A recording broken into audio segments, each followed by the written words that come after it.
অজিত ভাই ওই ল্যাপটপের খবরটা নে থালা।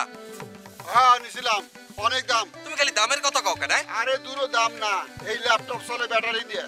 ব্যাটারি এবার চার্জ করতে হয় কারেন্ট দিয়ে। আমগো দেশে তো কারেন্ট নাই, সোলার বিদ্যুৎ। মহা মুশকিল হয়ে গেল। আজিলি হাউ আর ইউ? কেমন আছো? I'm fine. Wait for it. Going foreign? হ্যাঁ? Going foreign? বিদেশ যাইতেছো? থাইল্যান্ড চেনেন না? চেনলে একটা ম্যাপ কিনা এনে দেখে লইয়েন। How funny. মজা করতেছো? তামাশা করমু কায়? আপনারা কি মোর দুলাভাই লাগেন? আগে কইছিলাম এই মায়ের লগে হাইতে কথা কোন ঠিক হইব না। My mistake. মিস্টেক যখন হইছে এমনি এমনি তার পার পাইবেন না। আমনে মাটি খান। ইউ মে গো। তুমি যাইতে পারো? কে? এইটা কি আপনাকে মামার রাস্তা? মুই যতক্ষণ খুশি এনে দাঁড়াই থাকমু, দেখি আপনারা কি করতে পারেন। You don't know what we do. তুমি জানো তোমার মতো পিচ্ছি শরীরে আমরা তুইল্লে আসার মারতে পারি, কি? But that is very harmful for the road. কিন্তু সেটা রাস্তার জন্য খুবই ক্ষতিকর হবে। So we don't do this. সুতরাং আমরা এটা করতেছি না। বাচ্চা গেলা হোয়াট উই ডু? দাঁড়ান। এই মজিদ ভাই, সিচুয়েশন আউট অফ কন্ট্রোল। ধরতাছি মজিদ ভাই। আমি যদি মানুষের বাচ্চা হই থাকি আমি দেখে নেব।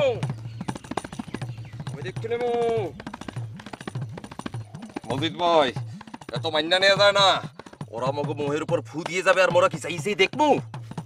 এক কাম করন যায়, আমরা চোখ বন্ধ করে থাকতে পারি। এবারে তুই মোর লগে মজা লও না? চোখ বন্ধ করে রাখ মুখে। মগো কি টাকার অভাব পড়ছে? না, আমগো টাকা তো অবশ্যই বেশি। এত হইবেই। আর মগো স্পিকিং এগো দিয়ে বহুত স্ট্রং। সবই ঠিক আছে, তই মামাই কি রাজি হইব? এবারে এই কি বলো তুই? মামা মগো কোনো কথা কোনোদিন ফালাইছে? ফালাই নাই তই। তয় মজিদ ভাই বিদেশ যাইয়ে ওই সেমরিরে পাইয়ে লই মাথার উপরে তুইলে দিমু আছার। হনসি অগদেশের রাস্তাঘাট বলে অনেক শক্ত, ভাঙাচোরার কোনো সম্ভাবনা নাই। তই এক আসারে কাম হইব না, 3টা আসার মারতে হইব পর পর। আরে রেফিউজি, তুই থাকলে 3 টাকা 300 আছারও দিতে পারবো।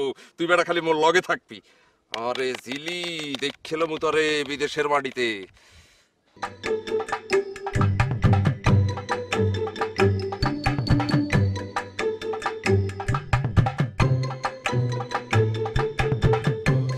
ও একটা পান নিয়ে আসো দে।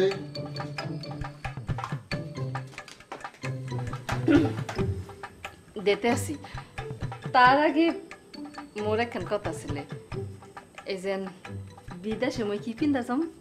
কি পিন্ধা যাইতে চাও কও, যেটা পিন্ধা যাইবা এইটাই কিনা দিমু। তোমারে কিছু কইলেই তো খালারে নালিশ দিবা। দূর, বারবার কেলে এক কথা কন, কখন আবার নালিশ দিলাম? দিল খুলে কও কি পিন্ধা যাইতে চাও। না, এই যে কইছিলাম কি যে পুরান শাড়ি পিন্ধা যাম কে? হ্যাঁ, কটা নতুন শাড়ি কিনা দিলে হয় না? অবশ্যই কিনা দিমু, কালকাই তোমার 4টা নতুন শাড়ি কিনা দিমু। আমার লগে চলবা? হাসাই, হ্যাঁ কাইলে কিনা দেবেন? হ্যাঁ। তাই গেলে মোর আরেকখান কথা আছে। কি কথা? এই, মোর লগে লগে খালার লেগেও 2টা শাড়ি কিনতে হইবে। কে? হ্যাঁ আধা বুড়া মানুষ, হ্যাঁ নতুন শাড়ি দিয়ে কি করবো? আজেবাজে কথা করেন না তো। শাড়ি দিয়ে মানুষ কি হবে? যা করার হেই করবে, বুঝছেন? বুঝছি, যাও পান নিয়ে আও। দিতে আসি, দেবেন কলম।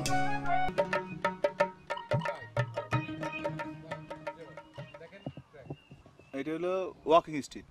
এখানে সবাই হাঁটে, গাড়ি ঘোড়া ঢোকে না রাত্রবেলা, বুঝছেন? এটা হলো বিচের পাড়ে একেবারে। এই জায়গা দিয়ে হাঁটতে হাঁটতে আপনি সব জায়গায় দেখতে পারবেন। বিশের পর মানে সাগরের পর একবারে এই যে সাগরটা, এই যে সাগরটা দেখছেন, এই সাগরের পাড়ে এই যে সব হোটেল রেস্টুরেন্ট, যে খাওয়া দাওয়া নাচ গান ফুর্তি ফুর্তি। আচ্ছা ভাই, আপনার সাথে তো প্রাইমারি আলাপ সব শেষ, তাই না? হ্যাঁ, আপনার আর কিছু জানার থাকলে বলতে পারেন। একটা বিষয়ে জানার ছিল, বিদেশে গিয়ে আমরা থাকুম কই, নাকি দেশের থেকে তাম্বু নিয়ে যাইতে হইব? ওই মিয়া, আপনার মাথাটা কি খারাপ হয়ে গেছে নাকি? বাংলাদেশ দিয়ে তাঁবুটা নিয়ে লয়ে যাবেন থাইল্যান্ডে। ও জায়গা তাইলে এই যে হোটেলগুলো বানাই রাখছে খালি খালি, ও জায়গা যাইয়া থাকতে হলে হোটেলে আগে বুকিং দিতে হয়। আপনি কি বুকিং দিছেন? হোটেল বুকিং দিয়েছেন? কইলেই হয় নাকি? পাসপোর্ট নাই, ভিসা নাই, হোটেল বুকিং দিয়ে বই থাকবো আমি না? আমাকে পাসপোর্ট ভিসা তো হয়ে গেছে, 2-1 দিনের মধ্যেই হাতে আয়া পড়বো। ও তাহলে তো আপনি আমাকে লাগেই যাইতে পারবেন। তাহলে আমগো হোটেল বুকিংটা আপনি দিয়েন। আচ্ছা, ওটা দেখতে আছে। আপনার বেসিক্যালি এসব কাম যে আমারই করতে হবে এটা আমি জানতাম। দিয়ে দেবো আমি। এই যে দেখেন, এই যে হোটেলগুলো দেখতেছেন না, এই জায়গা আপনাকে রাখুন। সুন্দর সুন্দর হোটেল, একবারে বিচের পারে। দেখছেন? এই দেখেন দেখেন।